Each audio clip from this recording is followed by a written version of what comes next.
Geek Podcast. My name is Steve. This is Errane. What up? So, yeah, 10 episodes down. We're deep into our Star Wars episodes now. Yeah, we're in the middle of the trilogy. This is supposed to be the best part, I know. historically. The original part that everybody is so in love with. Yeah, should we start with a battle sequence and make cool things happen? Let's just start fighting, you mean? No. Yeah, let's do it. Yeah. Oh, I hate you. No. So before we do that, just quickly, is there anything big happening in your life? No, nothing crazy, man. You? No, not really. So there's our catch up, everybody. Yeah, it's good stuff. All right. So following timeline properly and going through these, let's start with Rogue One. Okay. So Rogue One opens with the escape. No, that's the end. Oh, see, I'm already jumping to the end of the movie. I mean, did you not like it, Steve? Is that what's going on? Did you hate Rogue One? So I really enjoyed Rogue One. I did. Watching it again, I enjoyed it. Again, I'm focusing on the non-human characters and really enjoying them more. Like KTSO was incredible. K2SO is one of, I think it's Alan Tudyk. Yeah. He was in Firefly, Serenity. Oh yeah, he was Dodgeball. in, Knight's Tale. Oh yeah, he was. It's called a Lance. Hello. Yeah. Oh my god, I forget that he's in. And we were just talking about Vision, and that's funny. That's good. Yeah, he's amazing, and his K2SO is amazing as well. That's just an incredible character. It's fun to listen to. Yeah, it's just like in watching Solo, like total fell in love with the droids in Solo. Like it's these weird small characters. I don't know why, but I'm just totally locking onto them. And yeah, it's weird. I mean, they make droids so lovable, and K2SO is so well done, and he's a lot of fun to be around, and his interactions with Cassian are really cool. And like you see that again, you see kind of a pilot co-pilot relationship where you have this like almost friendship, but kind of like, you know what I mean? And it's really, really good. He has a personality. They do a really great job giving droids personality in the world of Star Wars. And which is crazy considering every other time you see a droid in any other like movie, they're just like mindless. So it's really cool to see this personality being put in. I don't know why it's hitting home for some reason with me this time, and it's just like I lock onto those characters and I want to see more. Yeah. So what do you think of the way they did the whole Jane Erso storyline and how her dad created the Death Star and her big move to try and fight it? So I'm slightly biased because overall this movie, I think Rogue One ranks up there. I think I dedicated it my number 2 movie in the overall Star Wars franchise. I enjoy Jane Erso's character. I think she's a strong female lead. I think that she brought a lot to the table. I thought that the story behind her dad and that they like, cause he's the Imperial, he was a scientist for them, an engineer, right? Engineer, yeah. Like the head and engineer. Those, right. And they explained the weakness in the Death Star, right? That was the whole thing, is he put a weak point in there, and that's kind of, since you jump to the end, you talk about the end. I mean, the end is what's important, right? Because that's what brings us to the Bothans dying to get the plans and getting the Death Star plans to destroy, and the New Hope's kind of, big deal. And because I think it's, I think Jane Erso's character and the way they did her story, I thought it was a good story. I thought it was, it had good background. It had, thing about Rogue One is you fall in love with these characters the entirety of the movie, and then they all go away. Yeah. They all die, and when the planet blows up, but it was all for the sake of what, almost leads to the title of Episode 4, A New Hope, right? It all leads to what we know comes next. Right. So I thought she was a good character. I thought Jane Erso was fun. And just I thought that actress did an amazing job. Felicity Jones, I thought she did a great job. Yeah. No, I really liked the story arc they built for her, the struggle in kind of fighting her dad's image initially and then embracing it near the end because she knows that he was forced to do what he had to do, and then her choosing the right side to move forward. I'm having a loss for words for some reason. No, I get it, man. Yeah, they did I thought it was great. Like, just she went from this kind of almost heartless being like they kind of took kind of that Han Solo-ish kind of distant, separated character and really brought it into where she embraced, friendship and partnership and, forgiveness for like her dad and stuff and what was going on. Because they tried to do that like rescue mission, right? Yeah. Yeah. And the whole time Diego Luna's there trying to kill her as Cassie, or kill her dad. Oh, right. Yeah, exactly. Right. Which was crazy. Like, you think about like that whole, that trust thing, in Star Wars. It's interesting, like characters that come together and they trust them, and you get betrayal a lot, and you get, surprising friendships, things like that. So it was really, really good. I enjoyed it. Yeah. Another character I really enjoyed watching was Donnie Yen's character, Sherratt. He was part of yeah. What was his saying? I am one with the Force. Yeah. Or no. Yeah, but yeah. No, yeah, you're good. I am one with the Force. The Force is with me. Yeah, that's it. Yeah, I'm one with the Force. The Force is with me. It's so good. He says it so much, and him and I think Baze or Blaze. Baze, yeah, or Boz. Baze, yeah, Boz or Baze, yeah. however they said it. Yeah. Yeah, Baze. Those two characters together were really, really, really fun. I thought that they did a neat relationship because, as the old guards, right, and how like two remaining Jedi on the planet, kind of, or I guess technically. No, I don't think they're supposed. I don't think either of them are. No, I don't think either of them are supposed to be Jedi. I think that they were just trusted, like, to guard the Jedi Temple. Gotcha. Oh God, shoot me. I think it's where the last of the Jedi. Anyway.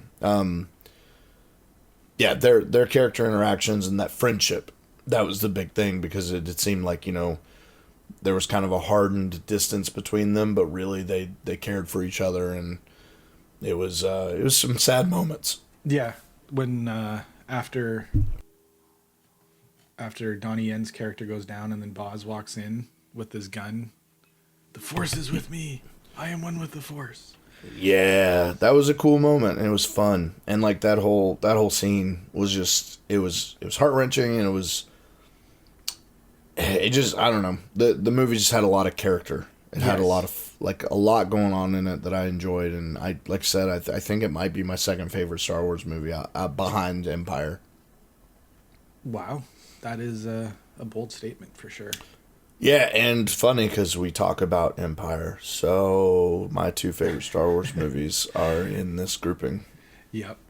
So before we move on to the original trilogy, the one moment in this that made me laugh really hard, and it happens to fall into Sherratt's character, is when they're taking them to, I think, to see Saw. And they put the Saw bag over Gerrera. and they put the bag over his head. And he's really blind. Like, yeah. I'm blind. Come on. Yeah, that. And how did you feel about like Saw Gerrera and his connection with Jane, and how he felt about that, and like his kind of character, that build up? To me, the build up wasn't quite to the level of the relationship they were trying to imply. I felt like you could sense that there was a lot more behind what they were, and they didn't fill that in until later. So when she first was like, oh, I'm so-and-so's son, he wants to see me, or so-and-so's daughter, and then he wants to see me, and then they get there, and it, there's history, but it doesn't show how deep that history truly is until much farther on. And so I felt like they could have shown a bit more of that conversation of him taking care of her when she was a kid and stuff earlier than waiting Yeah. until just before he dies. Okay, that's fair. I believe it's in Rebels, the cartoon. You get a little more on Saw Gerrera, if I'm not mistaken. Which would make sense. Yeah, because like Rebels takes place in between episodes 3 and episodes and Rogue One, I believe. So I think it takes place more in that era of like Han Solo.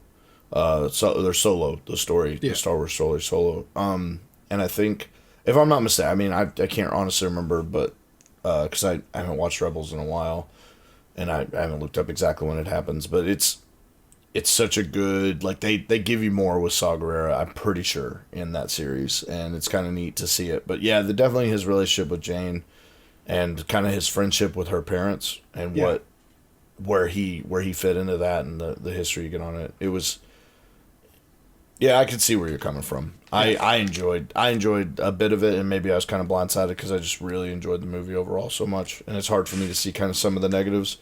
But I think the other part that I very much enjoyed was the AT-AT, like robots that they're transports they had made that were, I don't think they were exactly AT-ATs. They have another name because they have the cargo space, the giant like orange cargo space. Yeah. But that whole battle, that whole desert Hoth essentially, was a lot of fun.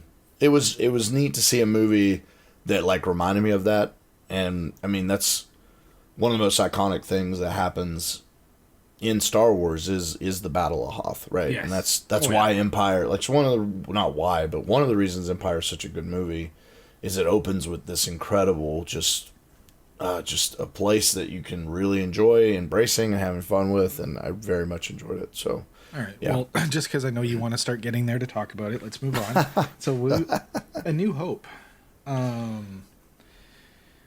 which in watching it again, I will humbly state that the acting isn't as campy as I remember.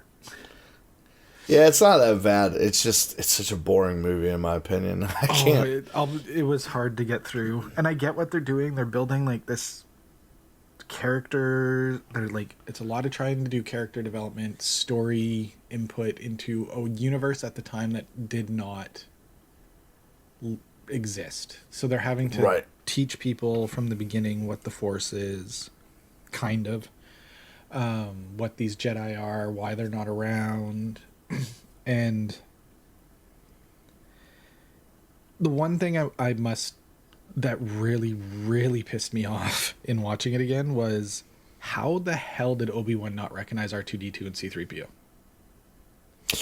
So that's a plot hole that a lot of people talk about.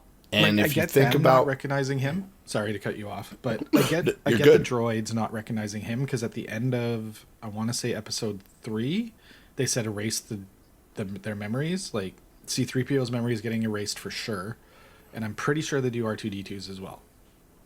Yeah, so all of them, and that's how they kind of explain the droids. Not that the droids are really going to ever say anything that anybody gets, that they're, that they would even know Obi-Wan, right? Yeah. And if you think about, like, that's one of those things, like, you talk about plot holes in movies and a problem with starting a story at episode 4, and with the likes of 3 other episodes that came before this, but we don't know what they are. You just started here. And so when you think about, like, that question, and you talk about how kind of mysterious Obi-Wan is, so Obi-Wan's become kind of, crazy old Ben. Yeah, and living in a cave. Right, yeah, exactly. And so I think some people, and there are a bunch of videos, I haven't watched them, but I think a lot of people speculate that maybe it's not that he doesn't recognize R2, but that he pretends not to recognize R2 to, like, and that might just be trying to explain it off so that Star Wars makes sense. But if you think about it, it's not crazy. It's not too far-fetched to believe that Obi-Wan would be kind of mysterious about things, right? I mean, he's already trying to, you meet Luke Skywalker, and you don't even realize at that time how important the Skywalker bloodline is or what's going on, and you don't even know at that time what Ben is. Like, you don't know that, Ben Kenobi is this Jedi Knight. he jumps straight into like, hey, let's teach you to be a Jedi because your father was a Jedi. And here's his weapon. Like, it's like, yeah, and then R2D2 is there, and I don't. If you think about it, I mean, technically, as special as R2D2 and C3PO are to us, R2D2 is just another astromech. So I don't know if I don't know if they would have. You saw multiple other protocol. I think that. Well, I think that was and so I don't know why they did that or whatever, because I thought it would have been cooler if C3PO was special to Anakin building him. Yeah, and that was one issue that I did have in the movies. Yeah, because they show like 10 years later, and there's a silver version of C3PO in episode. I want to say that was episode 3, or no? Yeah, where it's two. Yeah. Yeah, where it's serving, Obi-Wan and Anakin are in that, what do you call it? Or was that? Where they gas him. Yeah, that was episode 1, wasn't it? That was episode 1. No, that was... Oh, geez, we're so bad at this. Either way... No, episode 1 is where they get gassed, because that was in the... That wasn't Anakin. That was Obi-Wan and Qui-Gon. And Qui-Gon? Okay, so yeah. But you see that service droid go in there. Yeah, so it's just like he downloaded plans and started to build his own on the planet instead of it being a unique character. Yeah, exactly. So just seeing that little servant droid made C-3PO a little less special to me. I thought I thought they had something cool going on there with Anakin building him. With R2-D2 though, as an astromech, I mean, yeah, the R2-D2 we know and love is special, but I honestly don't know if maybe there's a possibility there was a bunch of R2-D2s that were built, right? I think there was.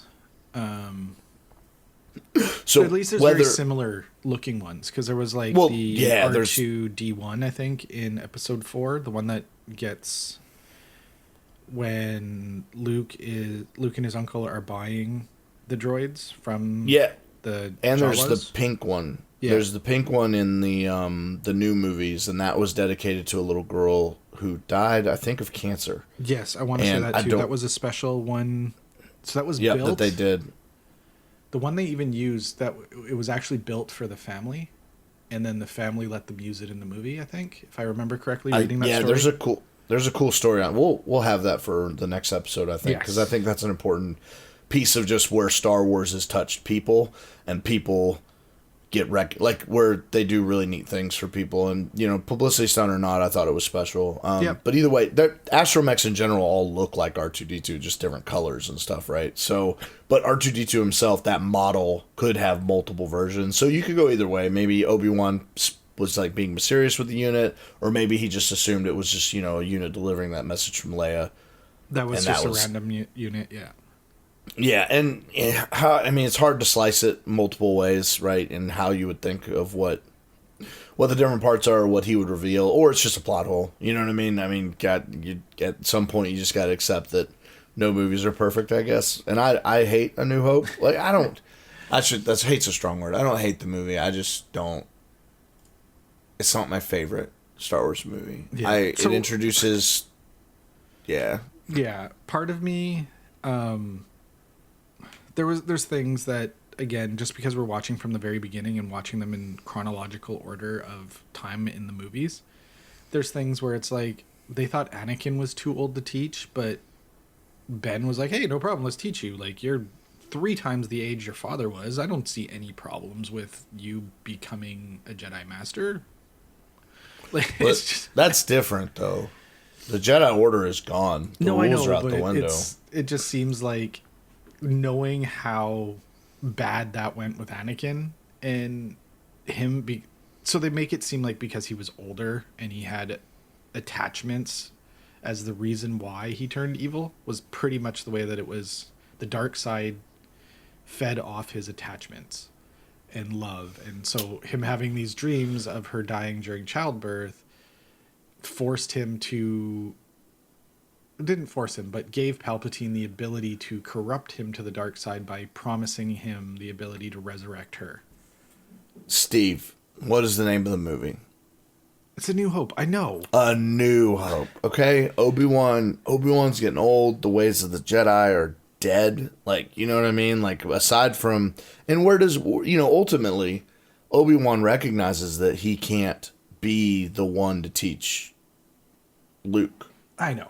And right? So like he knows from the get-go, like as much as he would love to train him, I think he understands, you know, that Yoda needs to be it. And when he kind of force tells him that, you know, you need to go to Yoda on Dagobah. Yeah. In the Dagobah system. Yeah, in the Dagobah system, and go train from him. I mean, Obi-Wan knows that he's a wise teacher, and him and Yoda, you know, the fact that they've kind of exiled themselves, and Obi-Wan's raised Luke. You know what I mean? Not like raised him, but from afar, he's watched this boy grow. And if the prophecy, if you think about how much he believed in Qui-Gon and the prophecy and how much that's carried over, I don't think that it would go away in old age. I think that he sees that maybe they got it wrong in Anakin. Maybe there's a new hope in Luke. Like maybe there's hope that this is the one. This is exactly. He's the one, you know. And so I think Neo. Yeah, right, he is Neo. It's so funny that it's just all matrixy. But yeah, I think that it's okay with the way he is and how he's like I know Luke's young, but he's also old. Like Ben's old, you know what I mean? And he needs to do something, right? I mean, even we see Yoda eventually die. Like that's a thing, you know what I mean? It's a bummer. So yeah. No, anyway. yeah. No, I completely get it. It's just weird little plot holes are sticking with me. All right. So that's the end of A New Hope, basically. And into Empire. So I'll be honest, my brain is drawing a blank on Empire, so I'm going to let you lead on Empire a little bit here. Oh, yeah, it opens with the Battle of Hoth, right? Yes.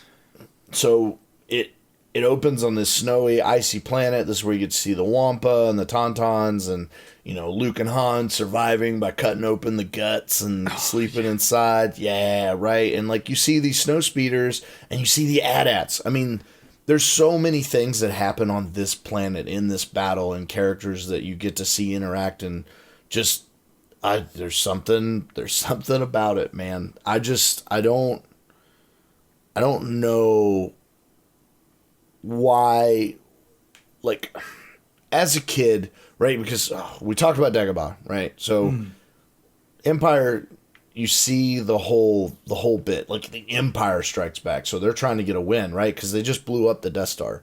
Death Star's gone in A New Hope, and that gets blown up by finding that weakness that we talked about in Rogue One. And now the Empire's pissed, so they're responding, and they've got plans to build a new Death Star, and that's what they're trying to do. And you get to see this really, really cool, just giant battle happening, and you get to meet a couple really, really cool characters like Yoda and Boba Fett, and just you get to and. Yeah, maybe they don't last as long as you would hope, right? I mean, you don't get either. Like Boba Fett's like shimmering pieces, you know what I mean? Like he's there. And he's not there long.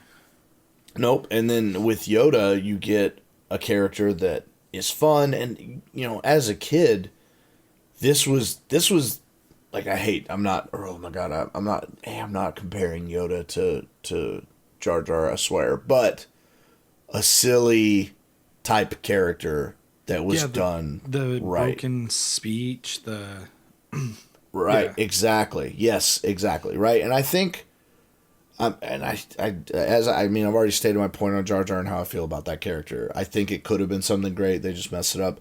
Yoda's a version of that was just done right, because you see, I mean, he's been isolated. He's exiled himself to this, you know, to this planet, and he's just been living in a cave, and he's one of the wisest Jedi, one of the most powerful Jedi to ever live, and he's kind of lost his shit a little bit. And I think it's interesting to see that from the perspective of watching, and I think that's what's so fun about episodes 1, 2, and 3, is you get to see a version of Yoda where he's very, very serious. Yes. Right? Like, he's very in tune with the Force. He's very content with where he's at and his wisdom. I think like speculation, I mean, there's no like real truth to it, but like his comical way he is in Empire is driven by kind of the madness of like being broken, right? And like you can totally see that occurring. Like exactly what you're saying totally makes sense, because he's felt every major Force death along the way. Yeah. He lost everything he cared about, everything he believed in. Like, because Yoda always saw the bigger picture. And Yoda, and if there's anything that episodes 1, 2, and 3 and like the Clone Wars series did, it brought a lot more depth to that character. And I'm thankful for that. Like, if there's, any way to summarize, because when you get him in Empire and he's teaching Luke, right? And you get this comical, funny interaction between him and R2-D2, and yet this wise master who's still teaching Luke the ways of the Force and how to face his biggest fear, which is his dad, but really it's himself, right? It's himself in the way of him, but in the shape of his father, who, he doesn't understand that at that time. But you're talking about building up to one of the biggest reveals in movie history. I mean, when you find out that Vader is Luke's dad, like, the Luke, I am your father is one of the most iconic lines that, you get in a movie. Yeah. And I loved that they didn't even tell the actors that was the line. So when Vader dropped it during that scene, that was actually Luke's response. Oh, I didn't know. That's new to me. Actually didn't know that. That's cool. That's a little piece of Star Wars trivia. Yeah, it was in some random documentary, and they were like, yeah, we didn't tell him. So when he screamed no, he was actually upset at the line coming out. Oh, that's amazing. And yet again, like, and I know I poop on Luke and Han a lot, but honestly, their characters are necessary, and they do the things they do.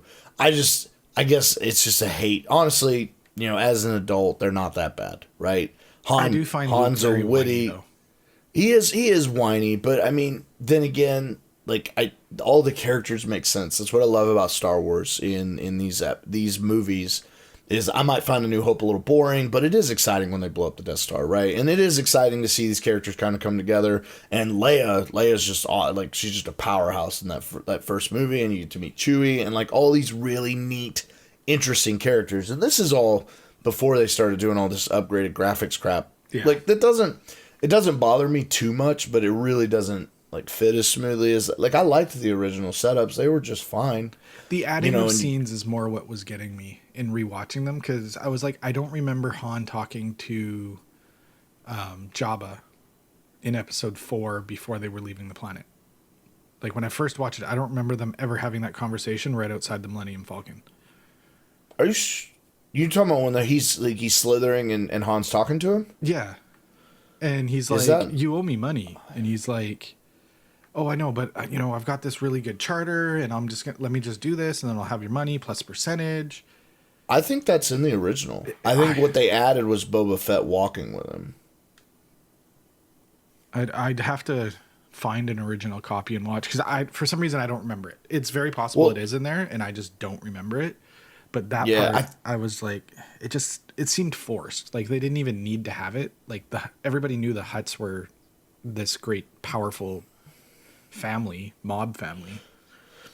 Well, I think that was more character development for Han, that he's kind of a sleazy guy trying to talk his way out of something. You know what I mean? Like that's kind of Han's way. And that's I guess what I'm getting to with even in like Empire is like you get this exciting group of characters and you get to have fun going on in this adventure with them. And I think that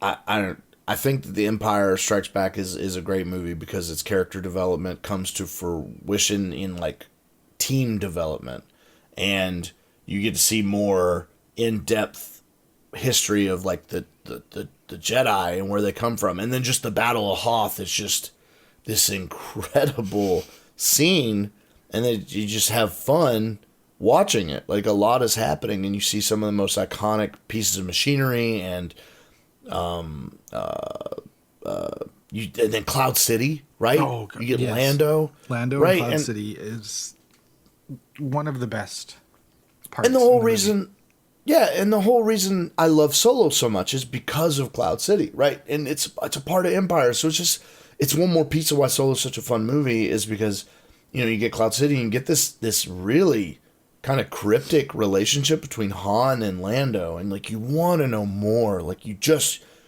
want to know more, and it took what 20, 30, 40 years before how long You know what I mean? Between those then movies. They didn't even go too in depth with it. Like, they show how they meet, but you don't really see the more in depth of their relationship. That, there's so much more. Like, after Solo, the two of them they did stuff together. And it's really neat to wonder, right? I think that's what made that so magical. And the betrayal, right? Yeah. Lando has things he wants to protect himself, and I think Solo kind of answered how he could still betray each other, like how they have a respect, but also a respect for business, right? And you see that, like, for Han, it hurts a little bit, but then he ends up in the carbonite, and Boba Fett takes him, and so he now is taken to Jabba, and that's how we get into the Jedi Strikes Back, or Return of the Jedi. The Jedi Strikes Back, the Empire Strikes Back, then the Jedi Strikes Back, Return of the Jedi, right? Yeah. And that's kind of what. Yeah. Anyway, sorry. I don't know. I love Empire. Empire is such a good movie. It's a lot of fun, a lot of great characters, a lot of you get to kind of see what the Force can do beyond. Like, he lifts a freaking X-wing, man. Like, it's just to have that power, right? And just to me. And then you see Yoda die, and like Yoda's an example of why Solo can do a character like the four-armed guy that the pilot.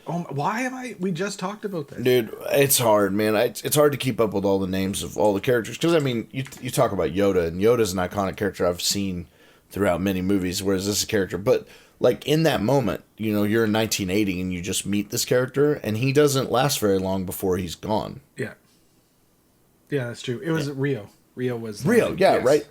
Rio's a great example of like a character that you fell in love with instantly. Jon Favreau did an amazing job acting his character, and then you lose him not too long after that. Yeah, and it's like 15 minutes, and he's gone. Yeah, and that's so Star Wars. I mean, you think about Empire. Like, Yoda is this character. It's a lot. He's funny. He has these funny interactions with R2-D2. He trains Luke, and then he dies, man. Like, you get longer than I think you did with Rio time-wise, like screen time. But, like, I think Yoda is another embodiment of a character that brought a lot to the table that you didn't get a lot of. Boba Fett is one of the most beloved characters in Star Wars, and he hardly has any screen time, any vocal, anything. Like, he just looked cool. And he's bringing in this whole new series with The Mandalorian, and that was you wanted to know more. Yeah, exactly, and that all started with him. Yep. Yeah, all Boba people Fett just wanting to know more. My favorite characters since day one. Yep. Yoda and Boba Fett were it, and my uncle's favorite characters when I was a kid were Yoda and Boba Fett. I'm pretty sure there's still some of his favorite. I know Boba Fett is his favorite character because I just copied. I looked up to my uncle, man. Bernard was somebody that I looked at, and I was like, I want to be like this guy, because he was only like 10 or 12 years older than me, and he was the youngest of my mom's siblings, and to this day, man, he's one of the coolest people I know, and like his love of Star Wars is the reason I'm here. Like, it's the reason, honestly, that I kind of went into a geeky way, like that influence, because it wasn't my parents, right? Like, nothing against them. They didn't show me the geeky stuff. Yeah, well, they played like D&D and stuff, but I didn't know that as a kid, right? They were kind of doing their drugs and stuff like that while playing D&D, and being young and partying and stuff. Irresponsible parents, but having fun as youngsters. Yeah. But my uncle, like, he was somebody who was into this culture. Like, he gave me my first box of Legos. He gave me Star Wars. Like, he gave me the PlayStation, like, to play. Like, it was just, there's so many things he introduced in my life as I went. He's the cool big brother. Yeah, and that's the reason I loved Boba Fett. But, like, you look at, I mean, there's something special there, right? Because everybody saw this character, and they see that they want to know more about what he's, like, that armor he's in and stuff. And that's, you get, like you talked about, The Mandalorian, and a really cool story I'm excited to talk about and see and discuss. So and just, Empire's just packed full of a lot of, there's a reason it's the best. It's packed full of a lot of development, a lot of action, romance, friendships, betrayal, story. Like, it's just, Empire has it all. Which is funny, because it doesn't follow the traditional trilogy storyline that all trilogies have followed, where more character development, like a little bit slower. Number 2 is usually supposed to be the slower of the trilogy movies. And then And yet the you third get so one much. is supposed to be all out just death and carnage and the end of the trilogy. And it didn't seem to go that way. Yeah, and that's why, like, when you talked about episode 2 and you kept saying like that, and like I was ready to say that episode 3 was my favorite, but then honestly, I just binged all 4 of them. Yeah. And so it was, I was like, wow, I guess not counting Solo, just episodes 1 through 3, just binging those 3 movies, I really just, the more we talked about 2, I was like, you know what, 2 probably is my favorite. And it is, it's that middle movie with a lot of action, and I think they took that same thing. I think that you got in 2 what you got in, they were trying to emulate what they did with 4, 5, and 6, because 5 was such a success. I think theater and critically, like, 5 was underwhelming to people. I think it's the fans that kept that going, that enjoyed it and brought that, which I think is pretty much what all of Star Wars has been for a long time now. Yeah, and I mean, you got that lightsaber duel, right? Yeah. Oh my God, it's just to see them fight, and that's when Han, of course, is captured and he's taken away, and Boba Fett gets him. But like, you get to see Luke and Vader face off, and this is where we go back to what the problem with 1, 2, and 3 are versus 4, 5, and 6, is that Vader is a constant in the original trilogy. Yeah, he is the bad that everybody's got an issue with. Yeah, and it just, Palpatine wasn't enough in 1, 2, and 3 to be the bad, like the constant. Like, it needed to be somebody different, and it needed some consistency, and they just didn't do it. They kept changing their mind. Like, oh, here's Darth Maul. Okay, nope, he's dead. Let's do Count Dooku. Okay, nope, let's kill him. Okay, let's do General Grievous. Like, and then it just Grievous stick is with only something. half a movie, and it's just like, if they had shown more of the Emperor in 1, 2, and 3, as the Emperor was the big bad. Like, you knew he was there. You knew that that's who these people were answering to. But it didn't seem like he was the end goal in any of the movies. Where in 4, 5, and 6, it's very much Vader. Like, the Emperor's there. You know the Emperor's there. You know he's pulling strings. But it's still very much Vader. Right. Yep. And that's when we get to... I think, did you want to talk about... Yeah. Return of the Jedi. I guess we kind of grazed over it so much. Yeah, I do officially start talking about it. Yeah. So this has got some of the most upsetting parts and some of the most wonderful things happening. I think The Last Jedi is one of those movies that a lot of people argue, because for me, it's I love The Last Jedi, and I always forget how much I love The Last Jedi until I watch The Last Jedi. So one thing, if I'm not mistaken, they, in the time of shooting this movie, because it opened, well, we'll get there. I'm sorry. No. Do you want to start? Go for it. Okay, You're already diving in, so. What I love about The Return of the Jedi is that it starts with an action scene as well, because it starts with Luke showing that he's kind of got the Force down, right? So it's him coming into Jabba's little, area, and he wants Han back. But then you see this interesting, cool character who, like, you want to know more about. Like, it's almost Boba Fettish how cool this Boba Fettish. I've got a Boba Fetish. That was a nice one, sir. Thank you. Yeah. Thank you. Yeah, so it's almost in that same way. You get this really new character that's like, rah, rah, rah. I can't do the sound, obviously, but like, it's got this interesting voice, and it's this character saving Han Solo, and then you find out it's Leia in the that suit. Yeah, in her own, like, bounty hunter suit. Yeah, which was super cool, man. I don't know, something about it, but then you eventually, Leia gets caught, right? And she's caught by she get the slave outfit. I mean, come on, nobody's sad about that, right? and you get this whole story about them saving Han, right from the get-go. You get a lot of stuff happening at the get-go. Eventually, in this, we lose Boba Fett, which is a bummer, to the Sarlacc pit. And then I think one of the most upsetting things, just to get that out of the way, is that the Sarlacc pit is a problem for people because there was books written where Boba makes it, right? The Mandalorian armor is some of the most well-crafted armor in the galaxy. And the thing about Mandalorian armor is that it was said that he possibly survived the Sarlacc pit and he made it out. I think when, one of the most upsetting things that happened when Disney acquired Star Wars and all of its content is they kiboshed what was canon and what's not canon. Yeah, right? they changed the whole canon system, and yeah. Yeah, and just to address canon, in case someone doesn't know what canon means, just because I think that that's important. Yes. So canon, when you say something's canon, it means that it's official. Storyline. Yeah. Yeah, it's official story arc. So you could, like, for instance, let's take I don't know, the Care Bears. Okay, if I wrote a book about the Care Bears, where they turned into an evil society that wanted to destroy the world, my story might be well received. The Care Bears don't care is what I would call it. We have just started our own comic. Yeah, this is all off the top of my head right now. I haven't thought about this whatsoever. So the Care Bears don't care. And they're like an evil society that's ready to take over the world and destroy humanity. That would be probably a well-received and fun book, but it wouldn't be canon to the Care Bears story or universe. So now take Star Wars. Let's say Lucasfilm still owns Star Wars. Let's go back before Disney ruled the world. Yeah.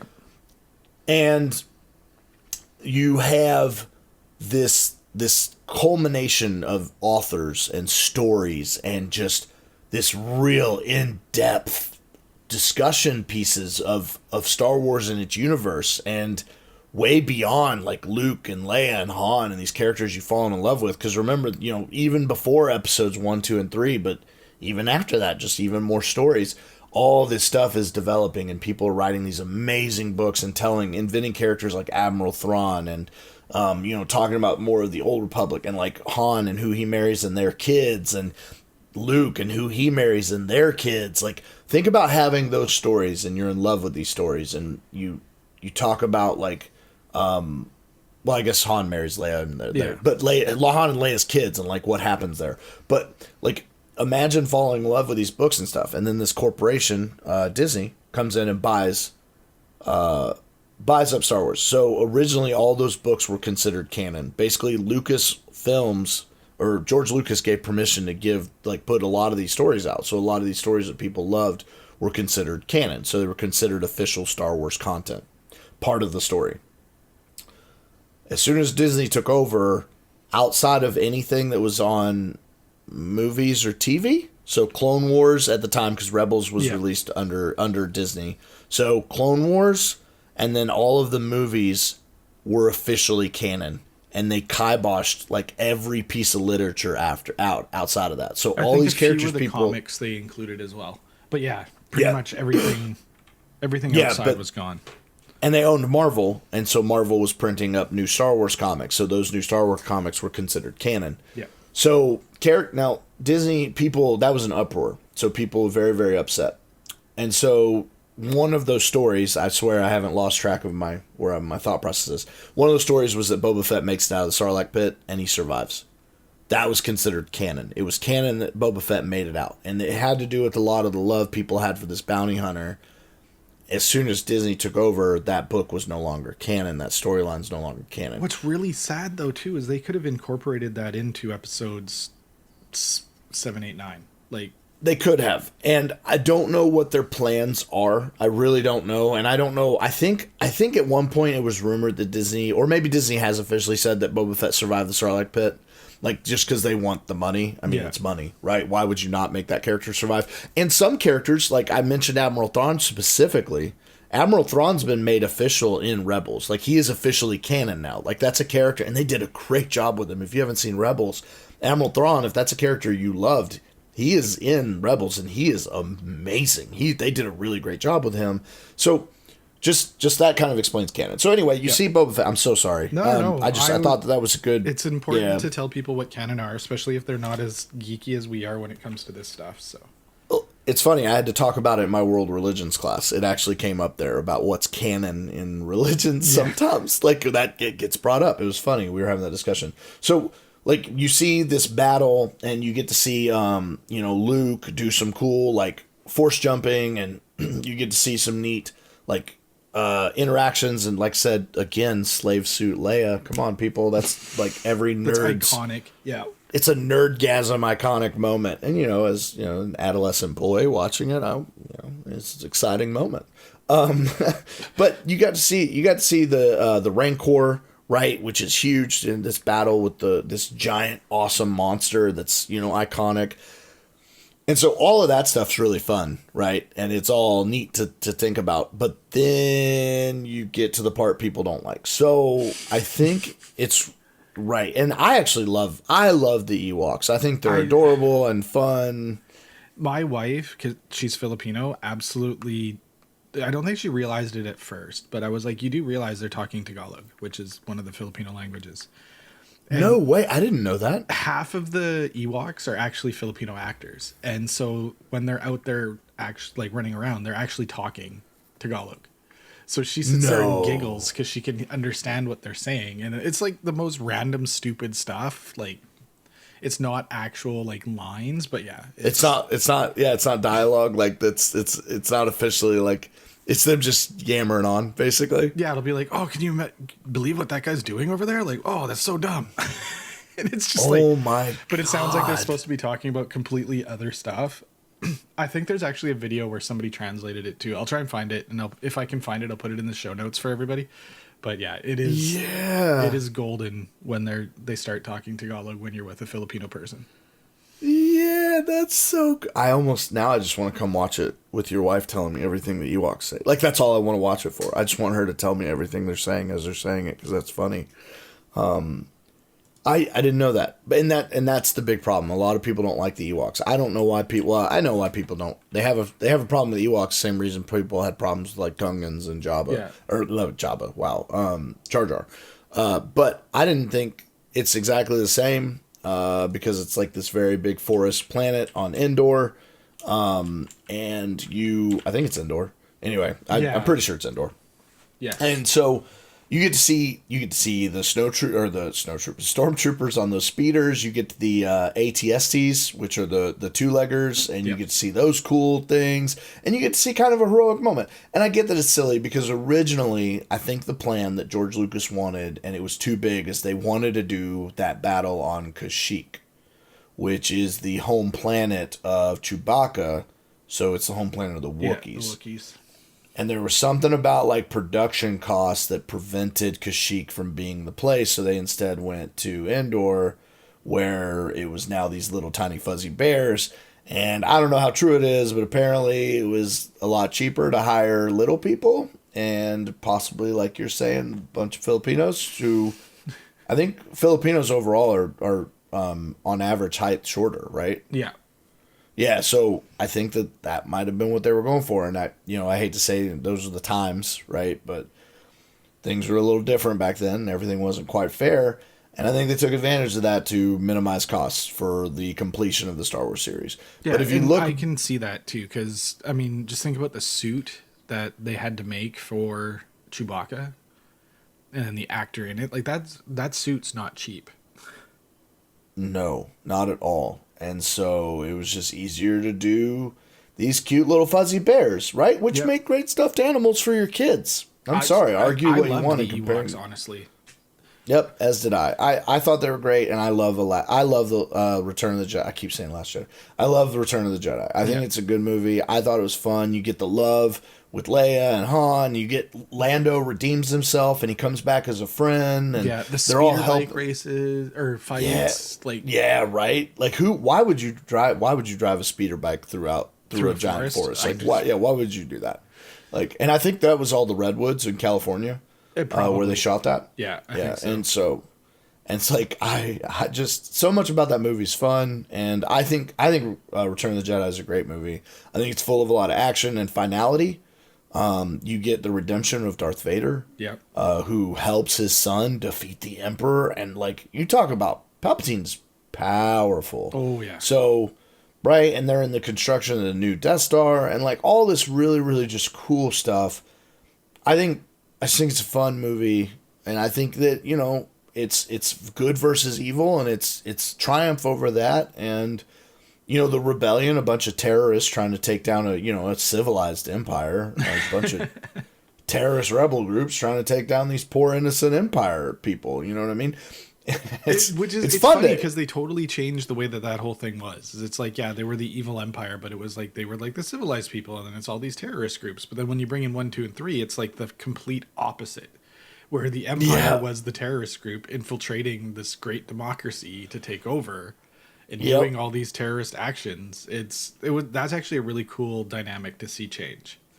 And scary, right? Because it's interesting to see it. Because if you think about, especially in 1, 2, and 3, if you think about how the separatists, right, exists, think about that. They're the separatists from the Republic, right? So you have the Republic and you have the separatists. So the Republic are armed and dangerous with Jedi, right? And I know that sounds like they're evil, but they're armed and dangerous with Jedi, right? Because that's Jedi. If you don't know any better, the Republic's peacekeepers. Yeah, if you don't know any better, like they're effective, and then they end up with a giant clone army. Think about being involved in that moment where you are just fearful that government is corrupt. Like, think about like America right now. You see it you're in Canada, and you see how it is in America, and like the way they talk about it, where you have a lot of divide between your two different political parties. Well, think about that in Star Wars and how you have this political divide, and you have people who are separating from this all encompassing what they believe to be corrupt empire, right? It's not the empire, but it's the Republic. And they're separate. Think about how many, and it's kind of cool because I think it's in Rebels or it's in Clone Wars. One of those two, I think it's Clone Wars. You get to see that side, that not everybody on that side is bad, right? Well, they're normal people. Well, that was what I learned in 1, 2, and 3 is the separatists were the ones that actually, to me, more seemed like they knew that the Republic was becoming the Empire. Right, but they were led by Dooku. Yeah. Who was, who in the end was also like, and that's why it's so masterminded, right? Sidious knew what he was doing. He not only he divided everybody, but also controlled both sides. Like how amazing is that to manage to divide, to just get better, to get more power that was accepted by everyone. Like, how do you know what I mean? Like, you not only have the separatists who want the Republic to fall, but then you have the very guy who's controlling the separatists get more power in the Republic to then disperse it, to please the separatists, bring everything together, and then control them as the Empire in a very dictatorship-like fashion, of course. So that's why the Empire ends up evil, because you can't give just one person all that power. But you think about the rebels, and now they come in, and all they're trying to do is free the people from the Empire. But the Empire is full of innocent people who are basically just drafted, man. Kids, brothers and sisters that are just, families and stuff that have, dads and moms. Which is where it's very cool what they're doing with 7 and 8, which we're going to talk about more after. But yeah, and I'm excited about that, right?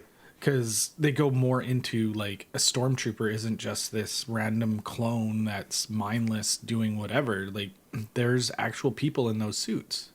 And they're just given numbers. That. And, it's an interesting concept that I love, that they're changing and trying to broaden what you think is this evil empire. Like you're saying, like, they're a lot of them are just people.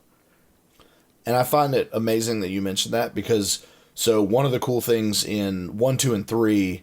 It's the clones, right? Yeah. The clones and the droids. And now the droids are just droids, right? They are droids, right? You're not killing, but they give them personality, right? And then with the clones, though, they just kill them left and right? But they don't give them real individuality. But when you watch the Clone Wars series, you fall in love with Cody, and you fall in love with Fives, and you fall in love with all these different cool characters. There Rex, actually was a couple. There was a couple that gave... there's a couple. But I'm saying, like, the Clone Wars series really gives them personality. But when you, like what you're saying, in 4, 5, and 6, man, stormtroopers are just stormtroopers. Yeah, you just assume they're just mindless clones that walk into doors as they're opening. Yeah, and that's what's cool about 7 and 8 is they're showing you, nope, they're not clones anymore. Like the clone army is gone. Like they're not making those. Like Kamino's not making new clones for them. Like it's people being enlisted, and you see that in Solo. Yes. Yep. How do you end up in the Imperial army? Yep. Because You Solo sign was up. drafted in. Yep. From And so intensive purposes, he was drafted in. Yes, exactly. And so that it shows that these people in the Empire, like they're fighting, but they don't probably very necessarily believe in it, you know? And so you think about that aspect of it, how many innocent people the rebels are losing as well as killing in their fight for freedom. Right? And so I am excited about that. I love these movies. I love Star Wars. I love it so much. And I think that, you know, the original trilogy is the best for a reason, because nostalgia is a powerful thing. Oh, yes. But even for kids, like you think about it, like we were all kids when these came out, right? So, well, what I was born in 85. Yeah, so I was definitely a kid. All these movies were already out. I think Empire is 83. So yeah, so 77, 80, and 83. I didn't know Empire's date. Or not Empire, wow. Empire's 80. I meant Return of the Jedi is 83. So you have those 3 dates. That all was before I was born. You know what I mean? And then 1, 2, and 3 aren't even my favorites, because 4, 5, and 6 were what I was raised on.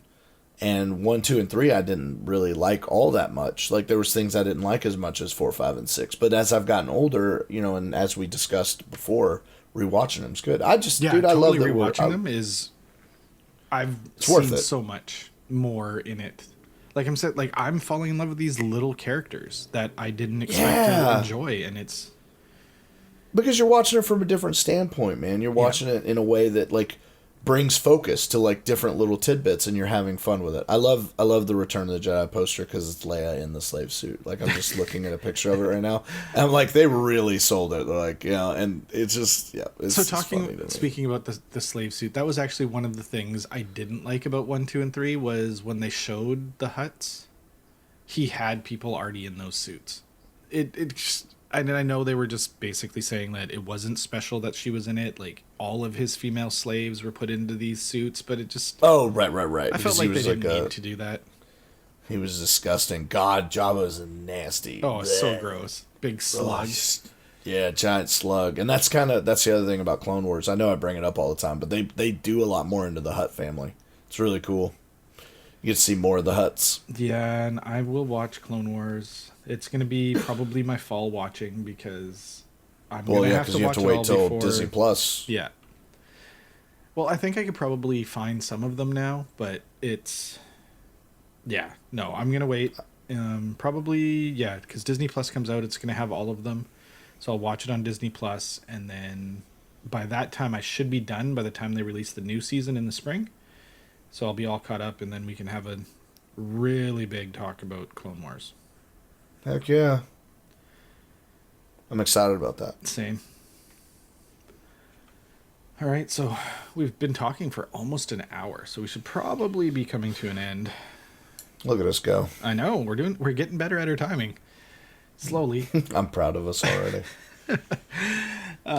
Yeah, so, I mean, for those just listening, thank you guys. For the regular listeners, thank you as well. Feel free, if you do enjoy what we're talking about, or you have an issue with what we're talking about, but just share it with somebody. Maybe they'll enjoy it. Maybe they can critique us and give us, some feedback. All feedback is good feedback, whether you think it is or not. It's stuff that can help us provide you with better content, and that is our ultimate goal. So tell them where they can reach us at, Steve. Yes, so on Patreon, Can You Geek. On Twitter, I'm Can You Geek. Errane is Southam Designs, and then we have Can You Geek Nerds on Facebook. That's our main one. See you there. Yeah, and we've got Discord. You'll find the Discord link and the other stuff as well. So that's another great place to keep in contact with us. Read those show notes. Yes. All right, later, nerds. Later, nerds. Today's music is used by permission from the artist Broke for Free. The song is called Something Elated. You can find it on freemusicarchive.org under the user Broke for Free.